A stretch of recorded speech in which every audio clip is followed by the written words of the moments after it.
The same type of deal with all rollators, just so you know. So if your brakes aren't holding here, or if you lock them down and they're not keeping the wheel locked, it's just creating a better tension down here. So that's how your brakes work. And if you lock it right now, this one works good. But if they're rolling, some of them are different, but most of the time you're going to have this type of setup. It might be in a different place, but on this one, it's basically loosening this, and you might need to get a little tool and tightening down that.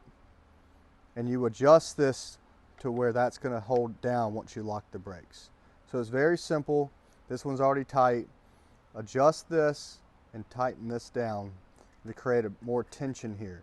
Now if you're extend this out and you don't have any more of this to do, sometimes you need two people, but you can loosen and pull this down. So sort of like a bike. Yep, just like a bike, pretty much. Super easy, just takes a little bit of time. You can hold this here and loosen this and tighten it down, but don't over tighten it too much. So take your time, put this back down, make sure it's locked. If it's not, adjust it a little bit more. That's pretty much all you have to do. If you have any more questions, comments below. We have a lot of cool stuff to show you. This Escape's actually a great rollator. So it comes in some different sizes. There's a heavy duty one that folds in the middle. That's actually by a different company, but we do have a heavy duty Escape coming out. And right here is the Prestige. So what this is an X series fold